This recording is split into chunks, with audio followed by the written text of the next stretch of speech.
বাজারে অসংখ্য Bluetooth module থাকার কারণে অনেকেরই বুঝতে অসুবিধা হয় কোন ব্লুটুথ মডিউলটি আপনার জন্য ভালো হবে। তো আজকের আমরা ভিডিওতে কথা বলবো আমার কাছে কেন এই ব্লুটুথ মডিউলটি সবচেয়ে বেস্ট বলে মনে হয়েছে এবং পাওয়ারফুল। এই প্রশ্নের উত্তর জানতে হলে অবশ্যই আপনাকে সম্পূর্ণ ভিডিওটি দেখতে হবে। তো চলুন ভিডিওটি শুরু করা যাক।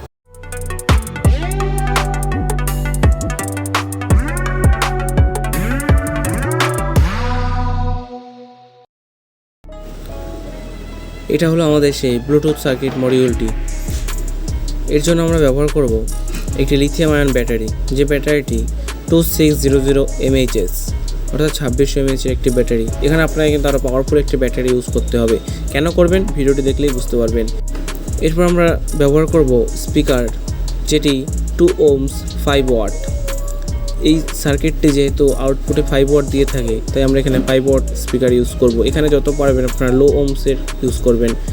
যদি 4 ohms ইউজ করেন তাহলে কিন্তু লোড বেশি হয়ে যাবে। লো লোডে সবসময় স্পিকার ইউজ করবেন এবং সেটি কিন্তু অবশ্যই অ্যাম্পলিফায়ার সার্কিট বুঝে। তো যাই হোক, এবার আমরা চলে আসি আমাদের মূল পর্বে।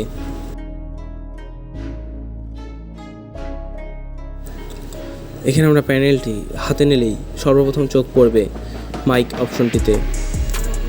এই মাইক অপশনটিতে আপনারা ব্যবহার করে কথা বলতে পারবেন। এরপর রয়েছে ইউএসবি। এই প্যানেলটি সাধারণত কার্ড রিডার বা পেন ড্রাইভের জন্য আপনি ব্যবহার করতে পারবেন। এছাড়া এটির সাহায্যে ফোনে চার্জ করতেও পারবেন।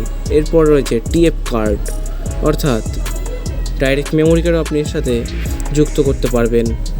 তার পাশে রয়েছে অক্স মোড 3.5 mm এবং ফোনের সাথেও 3.5 mm জ্যাক যুক্ত করে আপনি এখানে ব্যবহার করতে পারবেন এটি।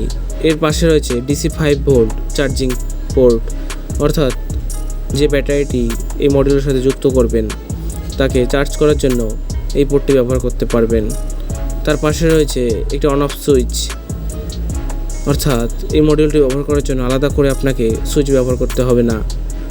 ঠিক এগুলো নিচেই রয়েছে বিভিন্ন বাটন, যেরকম volume up, volume down, pause, mode etcetera. Mode click করে করে এখানে চেঞ্জ করতে পারবেন। কি চেঞ্জ করতে পারবেন? FM, bluetooth extra. মডিউলটির ব্যাক সাইডে এলেই আমরা এখানে 3টি পোর্ট দেখতে পাবো। যে 3টি পোর্ট হলো, একটি হলো 5 ভোল্ট ইনপুট এবং অন্য দুটি হলো স্পিকার আউটপুট, যে আউটপুটে 5 ওয়াট দিয়ে থাকে। আমরা এই আউটপুটে এই স্পিকার দুটো ব্যবহার করব। আমরা ভিডিওর প্রথমেই এখানে স্পিকার সম্পর্কে বলে দিয়েছি, কী ধরনের স্পিকার আপনারা এখানে ব্যবহার করতে পারবেন। এখানে একটি কথা বলে রাখি, এখানে ইনপুটের জন্য আমি প্রথমে যে লিথিয়াম ব্যাটারিগুলো দেখিয়েছি সেগুলো একের অধিক যদি ব্যবহার করেন তাহলে এখানে ভালো আউটপুট পাবেন। এই ধরনের ব্যাটারি আরও দুটো যদি ইউজ করেন এর সঙ্গে, অর্থাৎ টোটাল 3টে ব্যাটারি যদি ইউজ করে থাকেন তাহলে আউটপুটে খুব ভালো রেজাল্ট পাবেন। এরপর আমরা চলে আসি অপর প্রান্তে। এখানে দেখতে পাচ্ছেন একটি আইসি। এটি মোটেই একটি আইসি নয়, এখানে টোটাল 3টে আইসি রয়েছে। একটি আইসিকে ব্লুটুথের জন্য, অন্য দুটি আইসি হলো অ্যাম্পলিফায়ারের জন্য। মডিউলের সাথে আমরা যেহেতু কোনো সকেট বা জ্যাক পাইনি, তার জন্য আমরা আলাদাভাবে এটির সঙ্গে তার যুক্ত করে মডিউলের সাথে কানেকশন করে দেবো।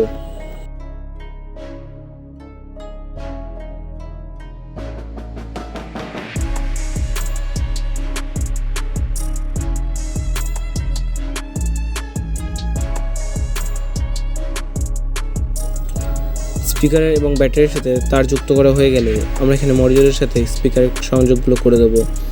এখানে দেখতে পাবেন ঠিক নিচেই লেখা রয়েছে SPL, অর্থাৎ স্পিকার L, মানে লেফট সাইডের স্পিকার।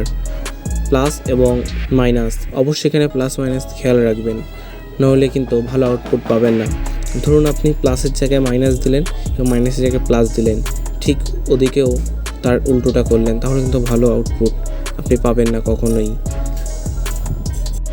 সংযোগ করার সময় আপনাকে এ বিষয়ে যথেষ্ট সতর্ক থাকতে হবে। যেরকম লেখা রয়েছে আমরা ঠিক সেরকমভাবেই স্পিকার এবং ব্যাটারি কানেকশনগুলো কমপ্লিট করে নেব।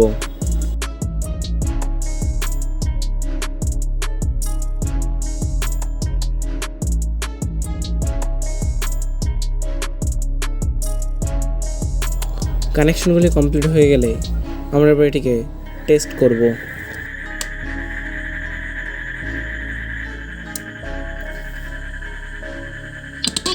অবশ্যই বুঝতে পারছেন কেন আওয়াজটি কেটে কেটে গেল, কারণ এখানে আমি যে ব্যাটারিটি ব্যবহার করেছি সেটি খুবই লো পাওয়ারের।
ব্যাটারিটি লো পাওয়ার হওয়ার কারণে আমি আপনাদের ফুল সাউন্ড দিয়ে শোনাতে পারলাম না।